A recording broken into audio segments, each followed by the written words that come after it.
AIG Abutu Yaro. We just want to, just this morning we were discussing, during the newspaper review, when they said that some arms were even missing. 3,907 missing from the armory. How did we get here? What exactly is the situation? I mean, to this point where illicit arms are fueling violence everywhere, insurgency and communal clashes. What exactly is the challenge? The challenges are many, and the consequences are very obvious. The challenges arose from many factors that predates the moment, and these factors are multifarious, ranging from the remote factors, external factors, and of course, globalization of criminality.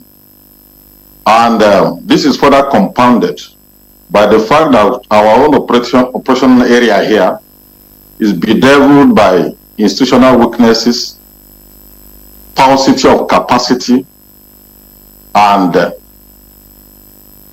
gap in governance. Gap in governance is to say there are many coordinating efforts that ought to be made via an all-government approach kind of management, which includes community, establishments, individuals, and et al.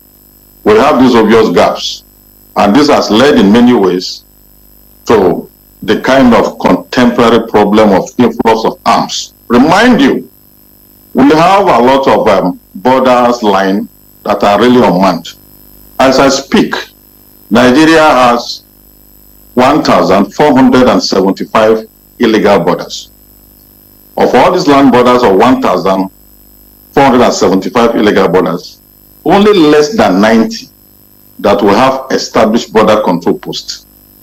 We have only 14 sea posts that are fully manned by the Federation of Nigeria. Considering the fact that we are a littoral state, so to speak, we have extensive border vasting over 1,000 kilometers between Nigeria and Niger. We have a land border that is within the range of 855 kilometers between Nigeria and Cameroon boundary, and we have a land border that is within the range of 711 kilometers Nigerian Benin Republic boundary. The totality of these gaps has monumental consequence with respect to the uncontrolled and seemingly unchecked arms inflow into our country. Beside that, we are bedeviled with strategic neighbors whose political and security direction falls outside our surveillance and control. And that is the one we talk about during our last session of interaction, that we recommended that we require a deeper reboot of relationship with our strategic neighbors. Our strategic neighbors are Niger, Chad, Cameroon, Benin Republic, and of course, on the littoral boundary, Cameroon and Equatorial Guinea, because within the realms of the Gulf of Guinea, we have extensive unchecked border alignment. So the totality of what we are putting across has actually inundated our country with the wave of illicit arms, and this do not exclude the lack of governance at the grassroots in most parts of our country. Governance at grassroots is near zero in all intents and purposes.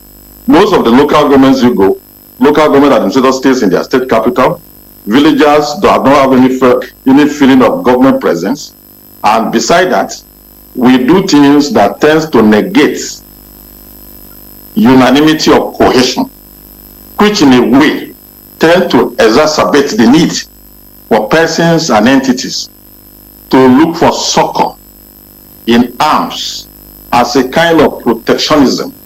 So the gamut of all these issues have really put us in a very, very, very serious situation with respect to arms flow and with respect to arms control, especially small arms.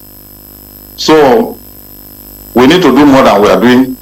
We need to reboot our relationship with others, particularly our strategic neighbors. We need to have inclusive governance platform in our country. We need to reinforce our border control posts and make the border guards to actually have the capacity to do the needful to safeguard the country. And beside that, we must embark on internal policy that tends to reduce attrition